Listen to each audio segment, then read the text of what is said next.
sua cabeça, feche seus olhos, eleve os seus pensamentos a Deus. Vamos falar com Deus.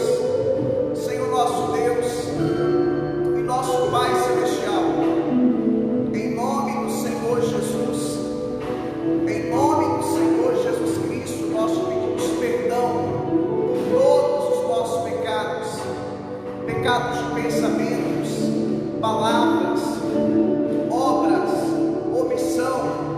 Clamamos, Senhor, pela tua misericórdia, pela tua graça, pelo teu amor e pelo teu perdão.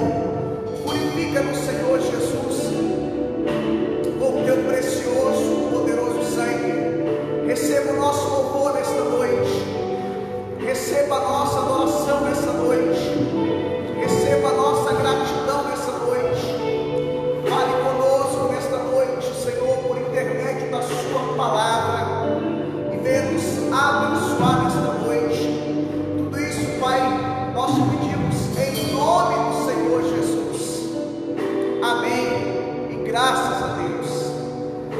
Quero passar a palavra para o ministério de louvor da nossa igreja.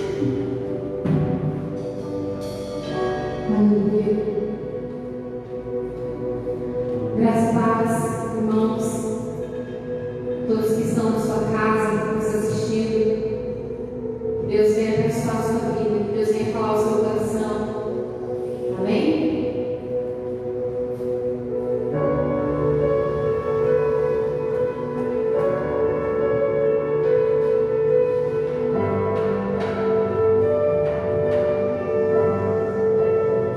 Confiamos em Ti, Senhor. Tu és a nossa rocha. Estamos firmados em Ti, Jesus.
Muito bem, queridos, uma vez mais queremos cumprimentar a todos com a graça e a paz de nosso Senhor e Salvador Jesus Cristo. A Ele hoje, para todo sempre, toda honra, glória, louvor e adoração. Muito bem, queridos, nós vamos dar início hoje a uma nova série de pregações, de exposições bíblicas, desta feita na carta de Tiago, na epístola de Tiago.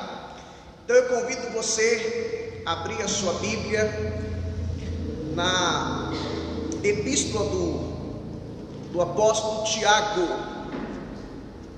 no seu capítulo 1, a partir do versículo 1 até o versículo 4. Eu quero pensar com você hoje, refletir com você, meditar com você a respeito do seguinte tema: o propósito das provações. O propósito das provações. Muito bem, Tiago capítulo 1, a partir do versículo 1 até o versículo 4, assim diz a palavra do Senhor nosso Deus. Tiago, servo de Deus e do Senhor Jesus Cristo, as 12 tribos que se encontram na dispersão, saudações. Meus irmãos, tende por motivo de toda alegria o passardes por várias provações, sabendo que a provação da vossa fé, uma vez confirmada, produz perseverança. Ora, a perseverança deve ter ação completa, para que sejais perfeitos e íntegros, em nada deficientes. Bom, uma vez que nós estamos começando a estudar a carta de Tiago, uma pergunta muito importante que a gente tem que fazer: quem era este Tiago? Uma vez que o Novo Testamento apresenta para nós pelo menos 4 pessoas com o nome de Tiago. Nós temos Tiago, filho de Zebedeu, que era um dos apóstolos de Cristo. Temos Tiago, filho de Alfeu, também um dos apóstolos de Cristo. Temos Tiago, pai de Judas, que era um discípulo de Jesus. Não confunda com Judas Iscariotes, era o outro Judas. E por fim, temos Tiago, irmão do Senhor Jesus. Bom, não pode ter sido Tiago, filho de Zebedeu. Por quê? Porque ele morreu no ano 44 da era cristã, isto é, depois de Cristo. Ele foi executado por intermédio de Herodes Agripa I. Você pode conferir isso em Atos dos Apóstolos, capítulo 12. Portanto, já descartamos Tiago, filho de Zebedeu. Tiago, filho de Alfeu, nós temos poucas informações dele no Novo Testamento. Portanto, descartamos também Tiago, filho de Alfeu. Tiago, pai de Judas, que era um discípulo de Jesus, também temos poucas informações. A tradição da igreja diz que quem foi o escritor dessa carta foi Tiago, irmão do Senhor Jesus. Irmão do Senhor Jesus. É importante dizer que esse Tiago, irmão de Jesus, ele, durante o ministério de Jesus, ele ainda não tinha se convertido, ele era um incrédulo. Você pode encontrar esse registro no Evangelho de João, capítulo 7. Somente após a morte e ressurreição de Jesus que Tiago se converteu. E Paulo registra isso em 1 Coríntios capítulo 15, quando Paulo diz que Jesus, após a sua ressurreição, ele se apresentou a mais de 500 pessoas, e Paulo diz: dentre os tais muitos ainda vivem. E Paulo diz que ele se apresentou a Tiago, irmão de Jesus, e também se apresentou a mim, fazendo uma referência a ele mesmo, Paulo. Esse Tiago, ele estava no cenáculo. Você pode conferir isso em Atos dos Apóstolos, capítulo 1, após Jesus dá as instruções para os apóstolos. Ele diz: olha, vocês devem buscar, ficar no cenáculo, para vocês receberem o Espírito Santo. Ele estava no cenáculo, e ele é um daqueles 120 que recebeu o Espírito Santo para cumprir a profecia de Joel. Mais tarde, esse Tiago se tornou uma das figuras mais importantes do cristianismo. Ele presidiu o concílio de Jerusalém. Isso está em Atos capítulo 15. Mais tarde, quando Paulo voltou da terceira viagem missionária, quando Paulo deixou a cidade de Éfeso, passou pela Macedônia, depois passou pela Grécia, depois voltou para a Macedônia, depois passou por Mileto, Trode e por fim chegou a Jerusalém.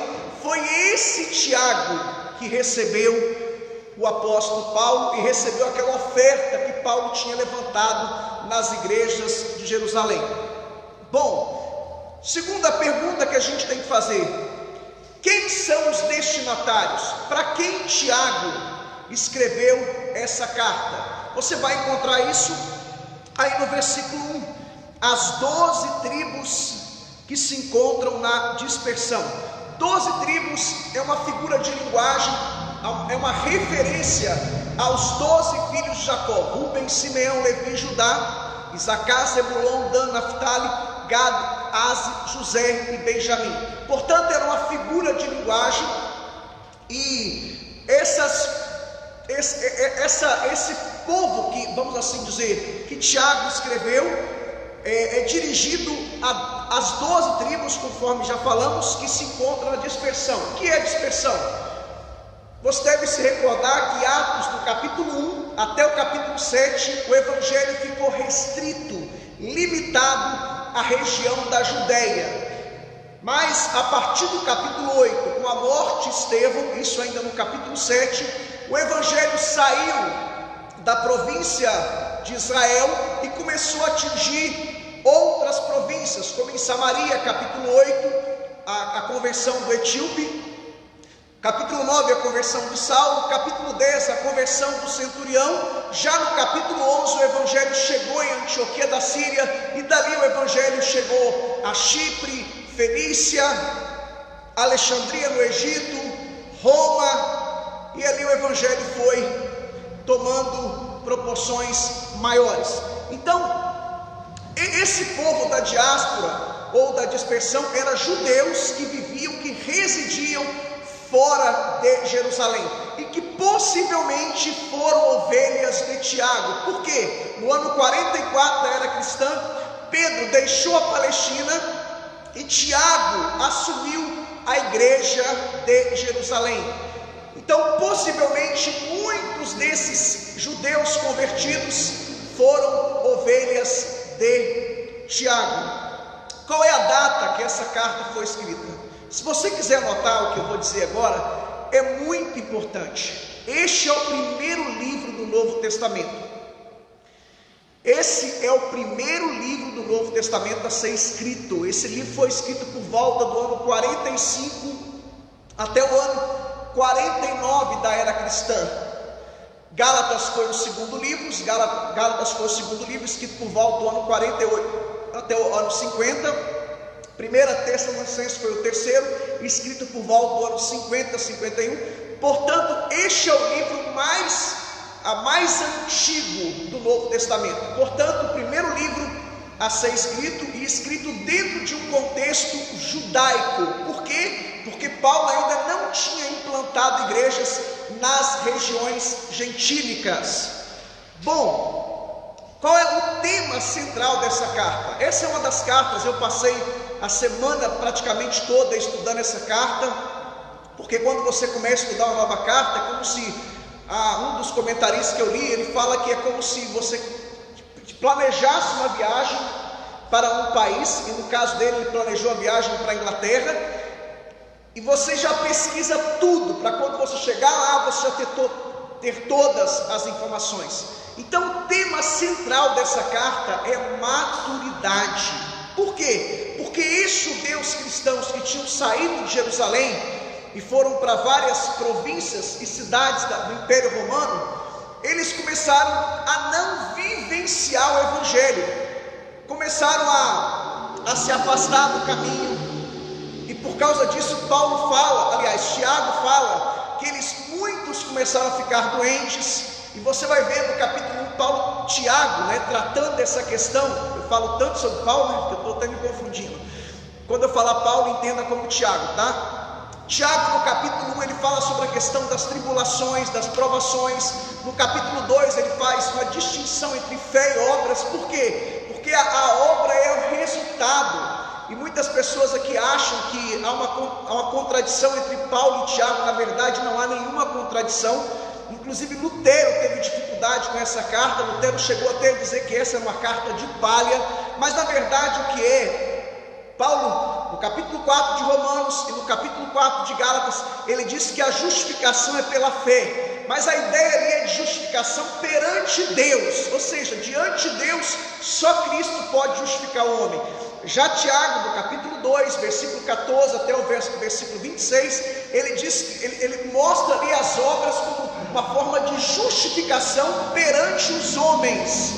Ou seja, perante os homens eu tenho que mostrar as minhas obras. Mas falaremos sobre isso no capítulo 2. No capítulo 3 ele fala sobre a questão da língua. A língua estava tendo muitas divisões naquelas igrejas por causa de poder da língua. Ele usa algumas figuras, a figura do leme e outras figuras. No capítulo 4 ele fala sobre o mundanismo, e no capítulo 5 ele fala sobre a questão de muitos estarem doentes porque não praticavam a palavra de Deus. Bom, o propósito dessa carta é um propósito prático, porque Tiago, você não vai encontrar aqui ele dando nenhuma sugestão. Você vai sempre encontrar Tiago falando em um tom de imperativo, dando ordens, porque ele era o pastor de Jerusalém, era uma das figuras mais importantes do primeiro século. Tiago busca desafiar os cristãos a examinarem a qualidade de sua vida diária em termos de atitudes e ações, porque eles professavam uma coisa, mas viviam outra coisa. Ou seja, não condizia com aquilo que eles tinham aprendido. Tiago estava falando aqui para gente que era perito no Antigo Testamento, porque eram judeus convertidos ao cristianismo. Tiago aqui fala sobre uma fé verdadeira, que produz mudança de conduta e caráter. No capítulo 2 ele fala que a ausência de mudança é um sintoma de uma fé morta. Então a obra é o que evidencia que de fato nós somos cristãos. Dentre outras coisas, esses cristãos estavam passando por provações e enfrentavam tentações. Por quê? Você sabe que no primeiro século, segundo século, terceiro século, só após a conversão de Constantino, antes da conversão de Constantino, os cristãos eles eram perseguidos. Nós temos várias perseguições, dentre as mais famosas de Nero, depois Domiciano, depois Décio, depois Diocleciano. E os cristãos foram perseguidos nesses primeiros 3 séculos. Então aqui o contexto é esse: eles estão sendo perseguidos, eram cristãos pobres, eram cristãos que estavam sendo oprimidos pelos seus patrões. Nós vamos ver isso também nessa carta. Então eles estavam passando por muitas dificuldades, sendo maltratados pelos seus compatriotas aonde eles chegavam, porque uma vez que você se tornava cristão, você era excluído do convívio com os judeus, e também eram desprezados pelos gentios. E sem falar que havia também muita injustiça social e desigualdade social. Tanto é que Tiago é chamado de o profeta Amós do Novo Testamento. Ele combate essa questão da desigualdade social e da injustiça social. Alguns teólogos chamam essa carta de Provérbios do Novo Testamento também, porque são muitas instruções.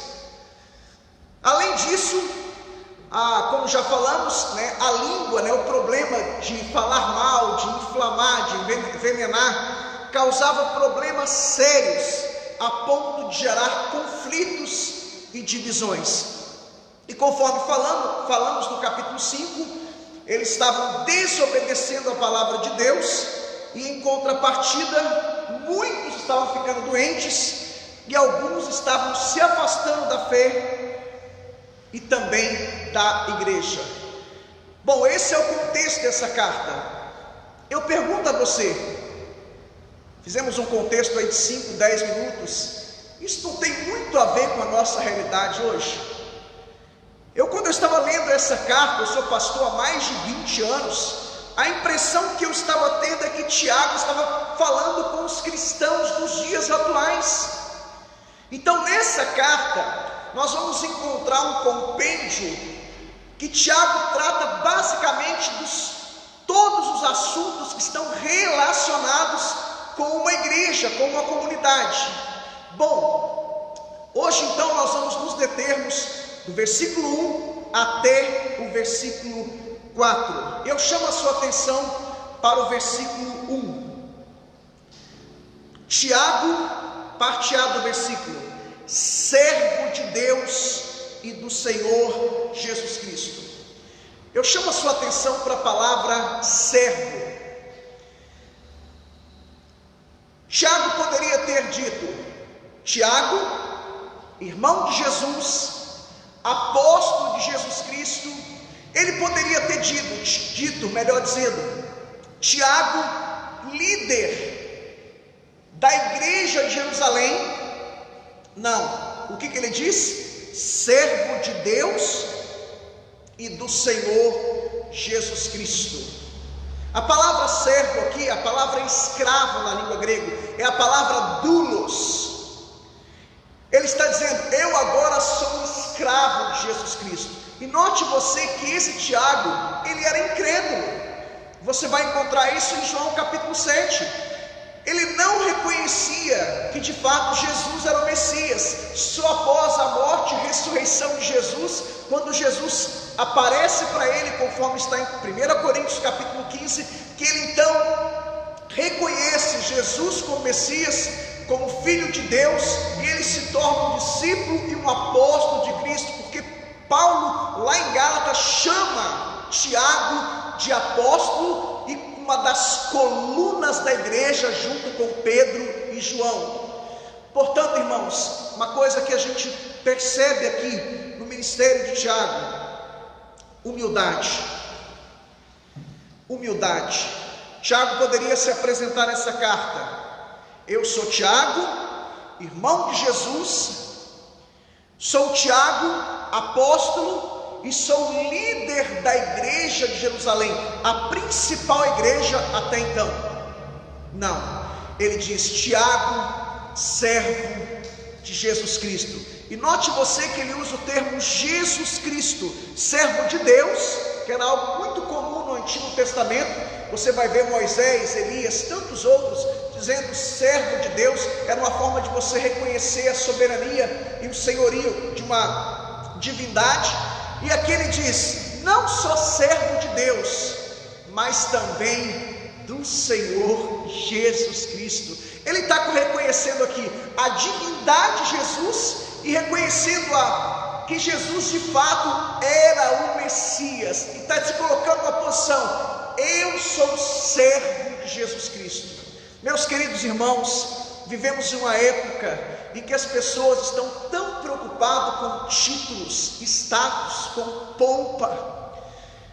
É muito comum hoje as pessoas se apresentarem não como fulano de tal, Beltrano, Ciclano, Herculano, mas as pessoas se apresentam como, a primeira coisa é colocar o título na frente. Eu me lembro quando fui ordenado a pastor, e você sabe que em toda vocação, no início você quer ser reconhecido pelo título. Então eu fui a pastor muito jovem, eu tinha apenas 22 anos quando eu fui ordenado a pastor. Quando alguém chegava, irmão Fabiano ou Fabiano, eu dizia: não, agora é pastor Fabiano Elias. E aí, irmãos, quanto mais você estuda a Bíblia, quanto mais você se aprofunda em Deus, você começa a perceber que tudo é pela graça e tudo é para a glória de Deus. E hoje em dia, quando as pessoas chegam: ô pastor, fique à vontade, me chama de Fabiano, de irmão Fabiano.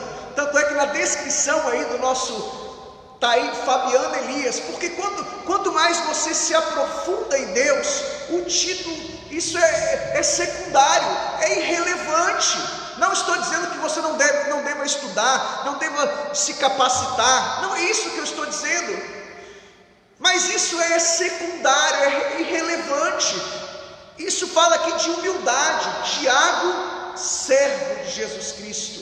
Sabe, irmãos, é um louvor que tem, que ele cresce, que eu diminua. Quando Jesus foi até João Batista para ser batizado, João Batista era o cara do momento. E quando Jesus chegou e Jesus disse: olha, você vai me batizar para cumprir a justiça, e João Batista se constrangeu, ele disse: olha, mas, parafraseando, quem sou eu? Eu não sou digno, contextualizando, de desamarrar o cadarço dos seus sapatos. E João Batista disse: mas que ele cresça e que eu diminua. Agostinho de Hipona dizia: quanto mais você se aproxima de Deus, mais você se esvazia e mais você vê o quanto você é depravado, pecador, sujo, imoral, podre. Quanto mais você se aproxima de Deus, mais você se humilha. Louvado seja o nome do Senhor. E a gente vê isso em toda a Bíblia. Abraão, o pai da fé, diz: eu sou pó e cinza. Jó, homem íntegro, reto, temente a Deus, que desviava do mal, ele diz: eu me abomino. Isaías, o profeta messiânico, ele diz: eu sou pecador, meus lábios são impuros. Pedro, ele diz: eu sou pecador. Paulo diz em 1 Timóteo 1,15: eu sou o principal dos pecadores. Quanto mais você se aproxima de Deus, a tendência lógica, natural, bíblica, é que você se torne uma pessoa mais humilde. Bom, chama a sua atenção para o segundo ponto aqui, versículo 2: meus irmãos, tende por motivo de toda alegria o passardes por várias provações. Eu chamo a sua atenção para algumas palavrinhas aqui. A primeira palavrinha é a palavra várias provações. Eu fiz questão de anotar essa palavra. Eu olhei no meu tablet, eu tenho um dicionário de hebraico e grego aqui, que é a concordância de Strong. Essa palavra no grego é poikilos. O que significa essa palavra várias provações? No grego, poikilo, significa várias cores, ou vários tipos de cores. É a ideia de um tecelão ou de um artesão trabalhando com várias cores. Então o que Tiago está dizendo aqui? Meus irmãos, tende por motivo de alegria o passardes por várias provações. Ele usa o termo passardes, e no grego é a ideia de não ficar, de não parar. Significa que isso vai ter um começo, meio e fim. Significa que tem prazo de validade. Ou seja, você não vai passar pela provação a vida toda. E quando o termo poikilos, isso fala de várias provações em diversas áreas. Várias provações, isso se aplica à vida espiritual, vida material, vida sentimental, áreas físicas.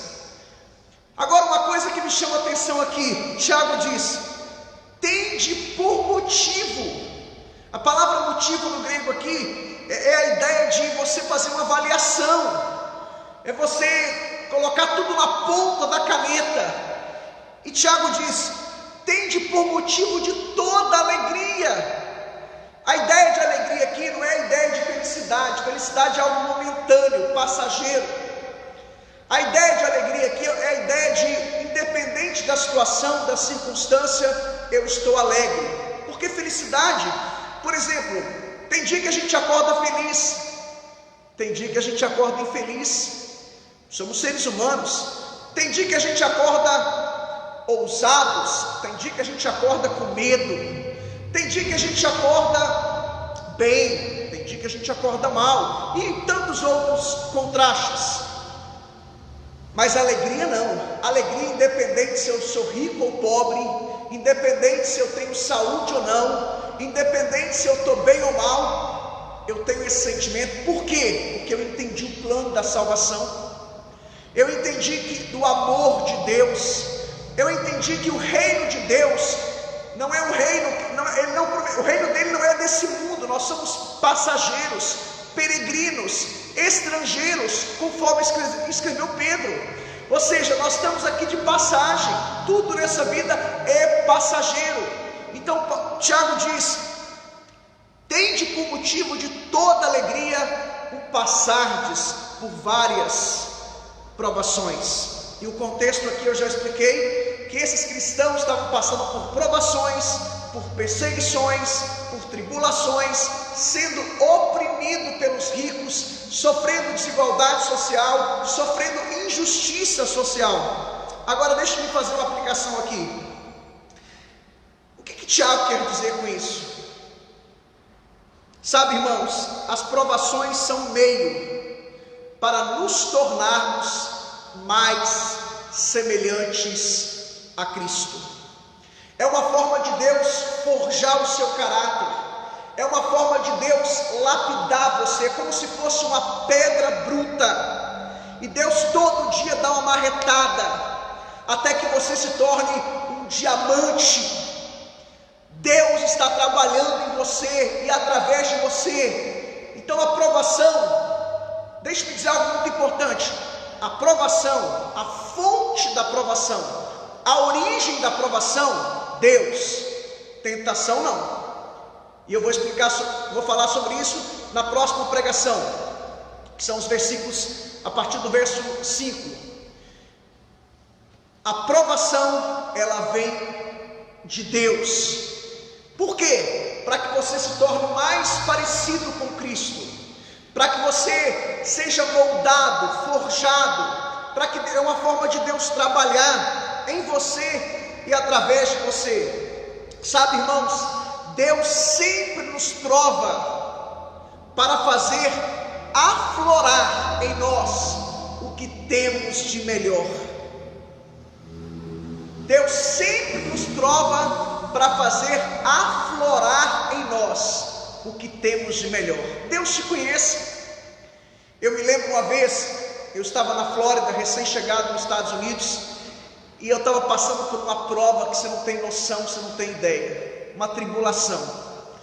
E um dia eu fui para um lugar isolado, um lugar sozinho, e eu dei um grito, e eu disse: Deus, eu não aguento mais. E eu ouvi a voz de Deus no meu interior. Deus disse ao meu interior: eu te conheço, eu te formei, eu te criei, eu conheço a sua estrutura, e eu sei que você aguenta.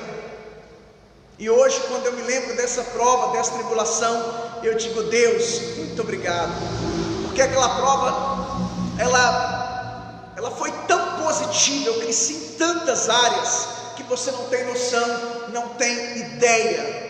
E até hoje, quando eu me lembro dessa prova, eu fico até assim emocionado, porque eu vejo o cuidado de Deus para com a minha vida. Tem coisa que você não entende hoje, querido, o porquê disso, o porquê daquilo, mas lá na frente você vai entender. Hoje você pode até estar chorando do seu problema, da sua luta, da sua tribulação, mas lá no futuro você vai rir e vai dizer: Deus foi fiel. Você vai ficar como os judeus, quando retornaram para Jerusalém. Salmo 126 é o salmo do retorno. Eles ficaram como quem sonha. Já ficou como quem sonha? É como se fossem beliscas. Será que isso é verdade mesmo? E eles diziam: grandes coisas fez o Senhor por nós, por isso estamos alegres. Com efeito, grandes coisas fez o Senhor por nós. Deus está trabalhando na sua vida, Deus está forjando o seu caráter, e a gente vê isso em toda a Bíblia. Chama a sua atenção para um texto bíblico. Vamos ler, eu sei o texto de qual, mas eu quero ler esse texto com você. Gênesis capítulo 50, versículo 26. Gênesis capítulo 50, versículo 20, melhor dizendo. Gênesis capítulo 50, versículo 20. Vós, na verdade, intentastes o mal contra mim, porém Deus o tornou em bem, para fazer, como vedes agora, que se conserve muita gente. Esse texto aqui é um texto de José do Egito. Quem é que não conhece a história de José? Desde criança, na escola bíblica dominical, a gente já aprende sobre José. Você sabe que José foi vendido para o Egito pelos seus próprios irmãos. E lá no Egito, para resumir a história, Deus o honrou, o exaltou, e ele se tornou a pessoa mais importante, acima dele somente Faraó. E houve uma fome em todo o mundo da época.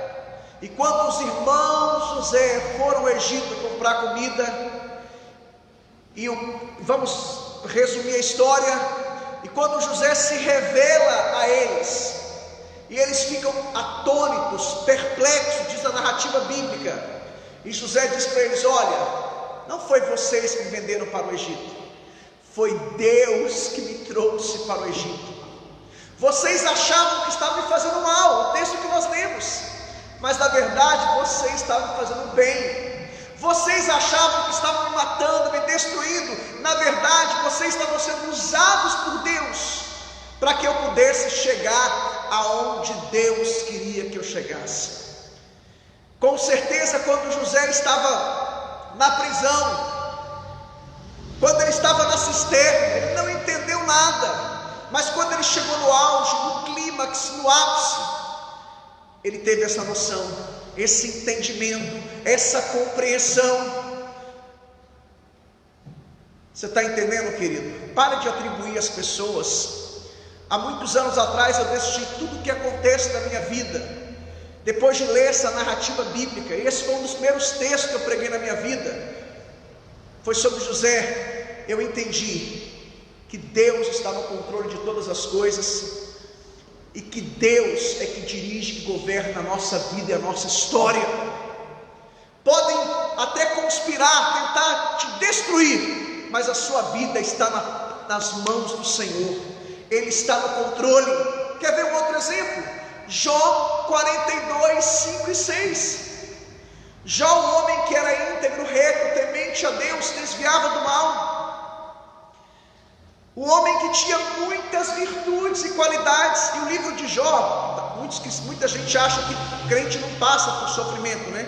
Tem até igreja aí, venha para cá e pare de sofrer. Nunca leu a Bíblia, porque o livro de Jó é um livro de sofrimento, do capítulo 1 até o final do livro.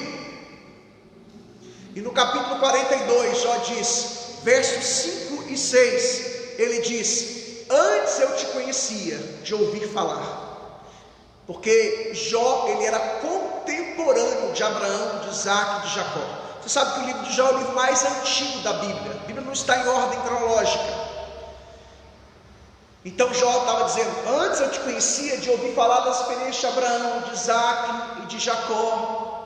Agora eu te conheço, não de ouvir falar, mas porque eu te provei, porque eu te experimentei. E no versículo 6, ele que era o bambambam, ele que se achava o cara, porque ele era íntegro, reto, temente a Deus, se desviava do mal, ele diz no versículo 6: eu me abomino, eu me arrependo, dependo de ti, necessito de ti, e sei que tu estás no controle, na direção de todas as coisas. Salmo 119, versículo 71, vamos ler essa passagem. Salmo 119, versículo 71, olha o que Davi diz: foi-me bom ter eu passado pela aflição, para que aprendesse os teus decretos. Louvado seja o nome do Senhor. Palavras do rei Davi. Davi está dizendo: foi bom ter passado por provações, foi bom ter passado por aflições. Por quê? Para que eu pudesse aprender a conhecer os teus decretos. Quando um cristão está passando por prova, é diferente do ímpio. O ímpio fica revoltado, Samuel, ele fica irado, ele fica bravo. O cristão não, ele se aproxima de Deus, ele se torna mais dependente, ele busca mais a face de Deus, e ele começa a ver coisas que ele não conseguia ver antes. E Davi diz: agora eu conheço os teus decretos. Foi bom, foi uma experiência positiva. Quer ver um outro exemplo? Filipenses capítulo 1, versículo 12 até o 14. Vamos ler essa passagem bíblica. Filipenses capítulo 1. Paulo estava preso em Roma, na sua primeira prisão. Olha o que ele diz no capítulo 1, do versículo 12 até o 14. Quero ainda, irmãos, certificar vocês de que as coisas que me aconteceram, que coisas? Prisão em Roma, tem antes contribuído para o progresso do Evangelho. A palavra progresso no grego aqui é a ideia de desbravar, pioneiro. Olha o verso 13: de maneira que as minhas cadeias, ele não ficou só preso em Roma, mas também em Cesareia Marítima 2 anos antes de Roma, se tornaram conhecidas de toda a guarda pretoriana. A elite do Império Romano foi evangelizado por Paulo. E lá no final dessa carta ele diz: olha, os irmãos da casa de César o saúdam, louvado seja o Senhor. Olha o que ele mais diz: e de todos os irmãos, verso 14, e a maioria dos irmãos foram estimulados no Senhor por minhas algemas, ousam falar com mais ousadia a palavra de Deus. Olha as prisões de Paulo, contribuiu para o crescimento do Evangelho. Ele evangelizou toda a guarda pretoriana, ele escreveu várias cartas. Só da primeira prisão ele escreveu Efésios, Filipenses, Colossenses, Filemão. Olha o tanto, ele evangelizou toda a guarda pretoriana. Os irmãos foram estimulados e ficaram mais ousados. Sabe, irmãos, Deus está permitindo você passar por essa provação, por essa tribulação, não só para você crescer, mas para que outros cresçam. E tudo que está acontecendo na sua vida, Deus está permitindo para que você tenha a autoridade de Deus para ministrar na vida de outros que vão passar pelo que você está passando hoje. Louvado seja o nome do Senhor. Romanos capítulo 8, versículo 28, uma das declarações mais lindas da Bíblia. O apóstolo Paulo diz que todas as coisas cooperam para o bem daqueles que amam a Deus. É a ideia de que tudo Deus tem um propósito. Em tudo Deus quer nos ensinar alguma coisa. Deus está no controle de tudo. Louvado seja o nome do Senhor. Mateus capítulo 28, versículo 20, a parte final. O Senhor, Ele não prometeu a ausência de problemas, a ausência de lutas, a ausência de tribulações, a ausência de sofrimento, mas Ele prometeu que Ele estaria conosco todos os dias, até a consumação dos séculos.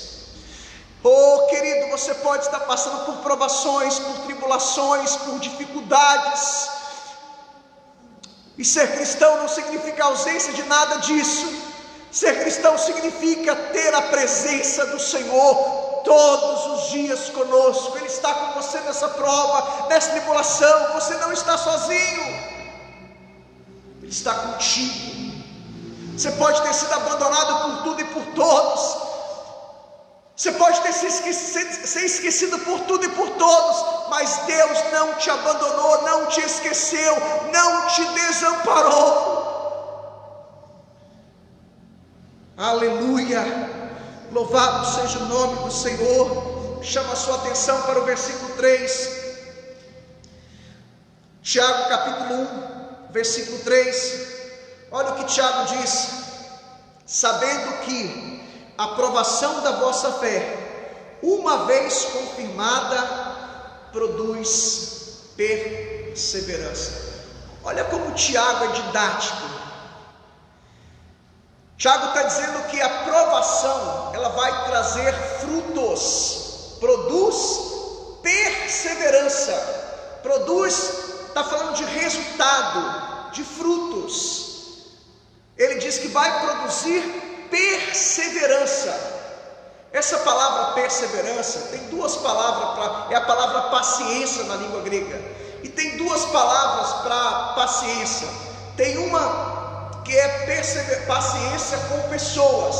Essa palavra aqui é a palavra deixa eu pegar aqui que me deu deixa eu pegar aqui, é a palavra ruipomone, que significa paciência com situações, com circunstâncias, com circunstâncias adversas. Então o que Tiago está dizendo aqui? É literalmente paciência, constância, tolerância.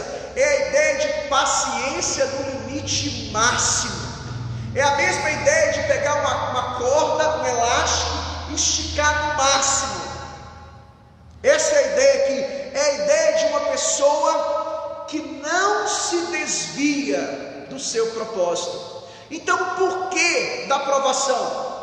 Deus está trabalhando, forjando, como já explicamos anteriormente, mas isso vai produzir em você perseverança. E o termo provação aqui, sabendo que a provação da vossa fé, chama a sua atenção para essa palavra provação, é do verbo dokimazo, aqui dokimion. Essa palavra é usada para testar moedas de prata ou ouro pelo fogo. Sabe, o propósito da provação não é destruir você, mas te purificar, te refinar, te moldar e te fortalecer. A palavra provação é essa palavra no grego, é a ideia de você pegar moedas de prata, de ouro, e essas moedas, elas passam pelo fogo, para serem purificadas, refinadas, moldadas. Deus permite provações na vida dos cristãos, não é para destruir os cristãos, não é para acabar com os cristãos, mas é para Deus te purificar, te refinar, te moldar e te fortalecer. Então, o que a provação produz? Ela produz fortalecimento, ela te purifica, ela te refina e ela produz perseverança, paciência no limite máximo. Ou seja, coisas que você não suportava antes, agora você suporta. Quer ver? Vamos fazer uma retrospectiva. Essa prova que você está passando hoje, se você fizer uma retrospectiva há 5 anos atrás, 10 anos atrás, 15 anos atrás, você passou por provas similares, parecidas, iguais ou maiores, e Deus te deu graça, Deus te abençoou. Lembra daquele deserto, daquele vale? Lembra daquela situação difícil, daquela circunstância? Lembra que você chegou a pensar que Deus tinha te abandonado? Lembra que você tinha até desistido dos seus sonhos, dos seus projetos? Lembra que você pensou até fazer uma besteira, dar cabo com a sua vida? Lembra que você pensou em até tirar o time de campo? Olhe para você hoje, olha o que Deus fez, olha como Deus te abençoou, como Deus te capacitou, como Deus está trabalhando em você. Você não é o mesmo. Sabe por quê? Porque essas provações te refinaram, te purificaram, te fortaleceram, forjaram o caráter de Cristo em você, e hoje você está mais cascudo. Como se diz na linguagem de futebol, fulano de tal é cascudo. Subentende que é alguém que tem uma estrutura, que é firme, que é forte. Não é qualquer coisa que derruba essa pessoa, não é qualquer coisa que acaba com essa pessoa. Querido, Deus está trabalhando em você, Ele está forjando, Ele está te purificando. Você está passando pelo fogo da tribulação, pelo fogo da prova, mas Deus está te refinando, te purificando. Louvado seja o nome do Senhor. E por fim, queridos, eu chamo a sua atenção para o verso 4, versículo 4. Ora, a perseverança deve ter ação completa, para que sejais perfeitos e íntegros, em nada deficientes. Eu chamo a sua atenção para a palavra perfeição. Esse é um termo muito usado por Tiago e também nas cartas de Paulo. Essa palavra no grego é teleios. O que significa essa palavra? Essa palavra, Tiago usa aqui o termo perfeito. Essa palavra não significa que você tem que ser perfeito, mas significa no original grego maduro, maturidade espiritual. Então, quando Tiago fala de um homem perfeito, ele não se refere a um homem impecável. Não significa que você não comete erros, falhas, mas significa que você é uma pessoa madura, equilibrada, e que você agora é adulto, espiritualmente falando. Quando você passa por esse processo, quando você se alegra pelas provações, quando você entende que Deus está trabalhando, forjando o seu caráter, quando você entende que Deus está te fortalecendo e que está produzindo perseverança, você fica um crente cascudo. A sua estrutura é uma estrutura mais forte, mais firme, mais sólida. Você se torna uma pessoa madura. Lembra quando Paulo escreveu para a igreja de Corinto? Paulo chamou aquela igreja de meninos, crianças. Paulo diz: no meio de vós há inveja, contendas, disputas, rivalidades. E Paulo diz mais: eu queria dar a vocês um alimento sólido, mas eu não posso, porque vocês não iam suportar. Pega uma criança e tente dar um alimento sólido, não vai suportar. Então o que Tiago está dizendo aqui é que se vocês passarem por todo esse processo, vocês serão maduros. Uma pessoa madura é uma pessoa equilibrada, é uma pessoa que suporta provações, suporta tribulações, porque já passou por outras dificuldades, outros problemas. Então ele já tem a capacidade de administrar melhor esses problemas, essas lutas e essas tribulações.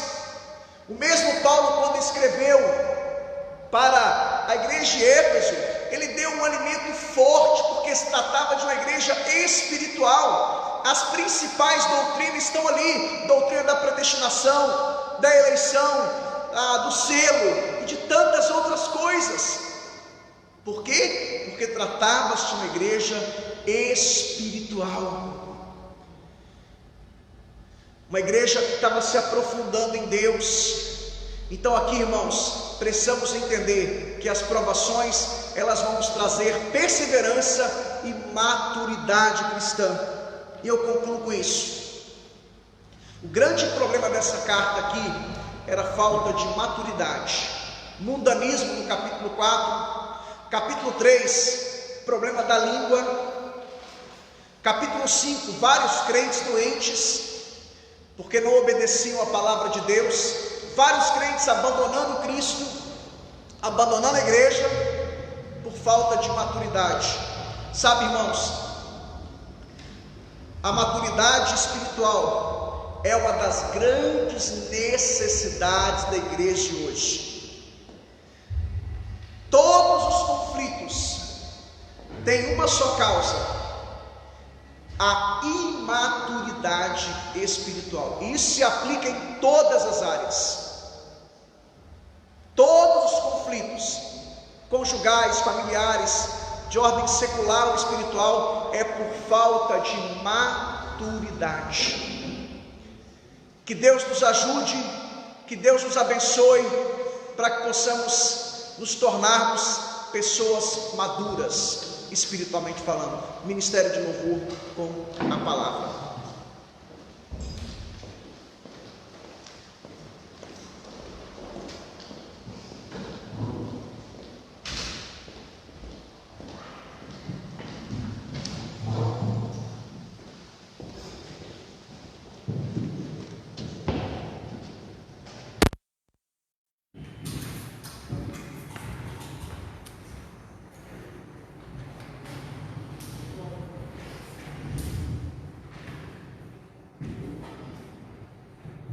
You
algo.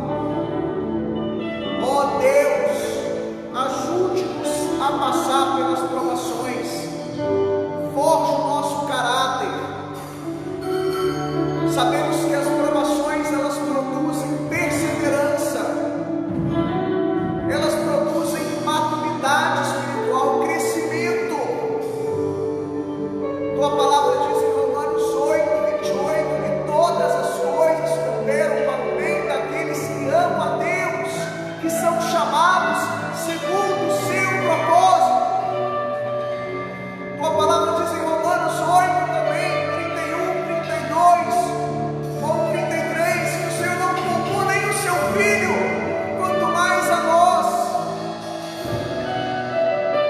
O Senhor diz, a tua palavra diz em Mateus 28:20, há uma promessa do Senhor, que o Senhor estaria conosco todos os dias, até a consumação dos séculos.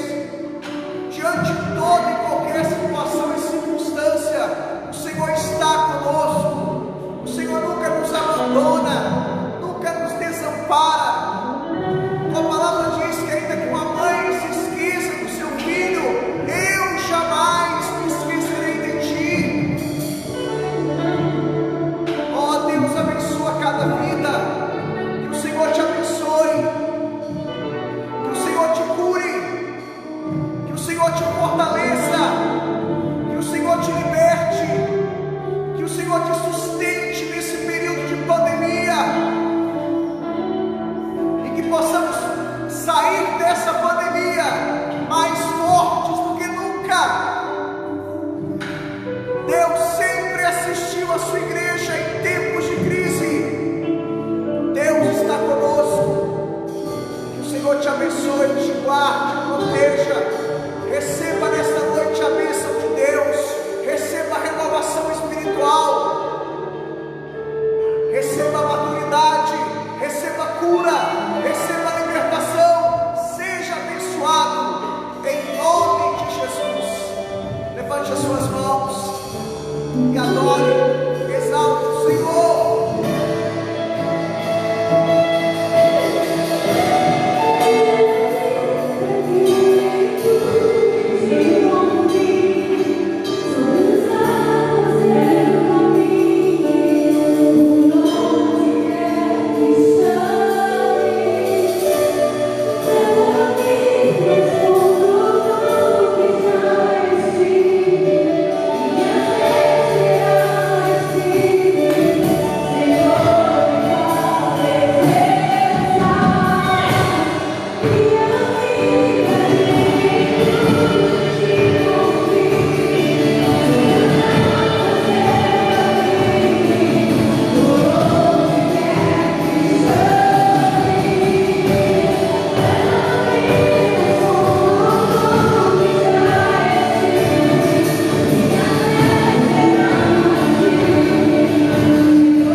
final de mais um culto.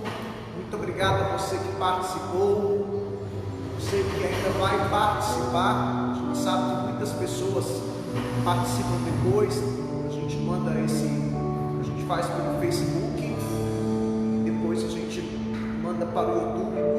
Muitas pessoas assistem pelo YouTube. Então que o Senhor te abençoe.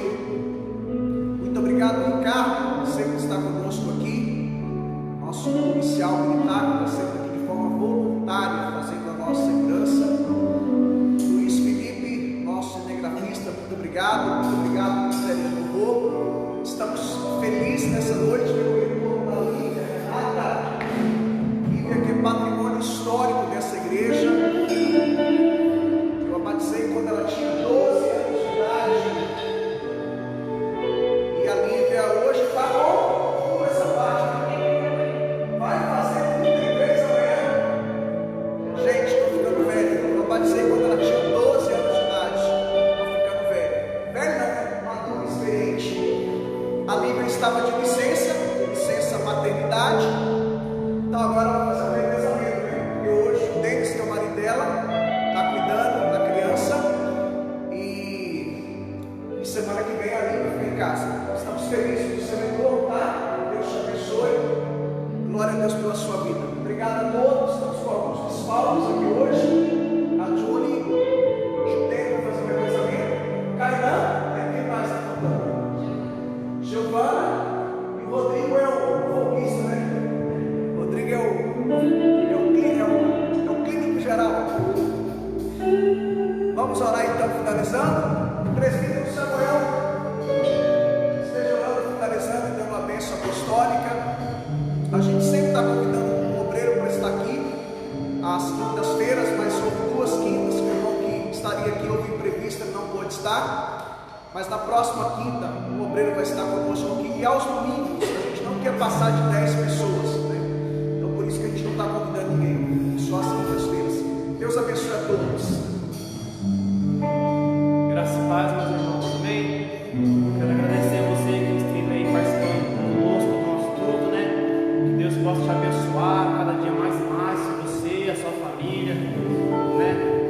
Todas as áreas da sua vida, em nome de Jesus. Senhor, nosso Deus e nosso Pai, queremos te dar graça por esse momento que estivemos aqui reunidos na tua presença. Obrigado pelos louvores que foi entoado aqui nesta noite. Obrigado pela tua palavra que foi ministrada, Senhor. Meu Deus, em nome de Jesus, e obrigado por cada vida que esteve aqui, Senhor, que esteve se acompanhando, Senhor, pelo Facebook e o culto de hoje. Que o Senhor possa abençoar, Senhor, a cada um, Pai, em todas as áreas, Pai, na área material, na área financeira, espiritual, Senhor. Meu Deus, em nome de Jesus, Pai, que o Senhor venha estar nos abençoando essa semana, nos dê uma semana abençoada, uma semana, Senhor, cheia de vitória, de bênçãos, no nome de Jesus. Amém. Que a graça do nosso Senhor Jesus Cristo e o grande amor de Deus Pai e a comunhão do Espírito Santo estejam com todos,